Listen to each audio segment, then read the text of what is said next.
What started as a hike to Mount LeConte in 1924 turned into a century of hiking, education, volunteering, and conservation in the Great Smoky Mountains. Digital storyteller Elizabeth Sims takes us back 100 years to the start of the Smoky Mountains Hiking Club. The hiking club is older than the park itself. 100 years of hiking, education, volunteering, and conservation in the Great Smoky Mountains started here.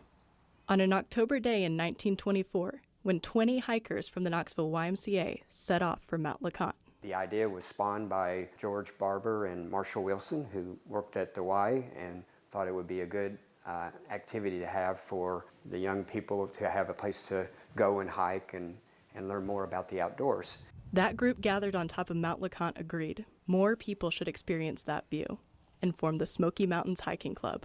2 months later, 8 people returned to the Smokies' third highest peak for the club's first scheduled hike. After a year, the club saw an opportunity to educate its members and started producing handbooks in 1926. It included the club's purpose, a hiking list with dates and summaries, suggested gear, an invitation to join, club officers, and 2 pictures from past outings. Okay, here's an interesting. And Smoky Mountains Hiking Club historian Brian Worley has a copy from every year. This is really, in my mind, one of the most unique set of documentation of what the Smoky Mountains have meant to at least a small group of people. We have a rich history. Club President Ken Weiss said this small group of people included trailblazers, men and women working to turn the Smokies into a national park. We've had talented people in our organization. Like Great Smoky Mountains Conservation Association Chairman David Chapman, Mount LeConte's first custodian Paul Adams, noted Smokies writer and photographer Laura Thornburg, and Knoxville conservationist Harvey Broom, who spearheaded the Smoky Mountains section of the Appalachian Trail in the 1920s and 30s. With these efforts, the club carved out an identity as more than just a hiking group. The idea was if you want to be able to hike, you need to have places to hike. And to have places to hike, you have to make sure you conserve those places and you educate people about the value of that place. And when it was officially established in 1934, members committed themselves to promoting and conserving the new Great Smoky Mountains National Park. Shortly after, they negotiated with the National Park Service to build a club cabin in the Greenbrier area, using logs from old homesteads. And then we eventually gave it back to the park as a historical structure, as part of our core feeling that there shouldn't be ownership of units inside the park. This attitude continued into political spheres, as members organized a national movement to stop plans to pave a road through the mountains in 1966. And in October, over 500 people gathered to participate in a Save the Smokies hike that was primarily led by the Smoky Mountain Hiking Club.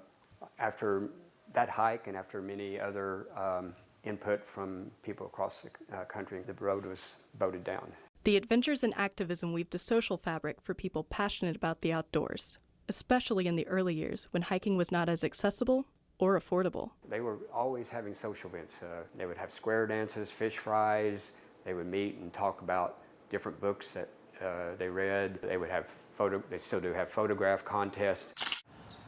And to this day, members still maintain all 72 miles of the Appalachian Trail through the Smokies, plus 30 miles in Nantahala National Forest. We put in around 7,000 man-hours a year, person-hours a year in that maintenance. Oh, holy smokes! A year away from its 100th birthday, past club presidents are putting together quite the party. We have lots of events that we're planning. Rebecca Young was tasked with coordinating these centennial celebrations, from bringing back fish fries and square dances, because that was something important back in the early days of the club, to history hikes, service projects, a banquet, and a commemorative beer.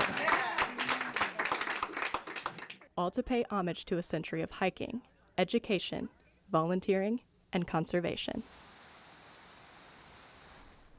If you are interested in learning more about the club or joining one of those hikes, we have a link for you at WBIR.com.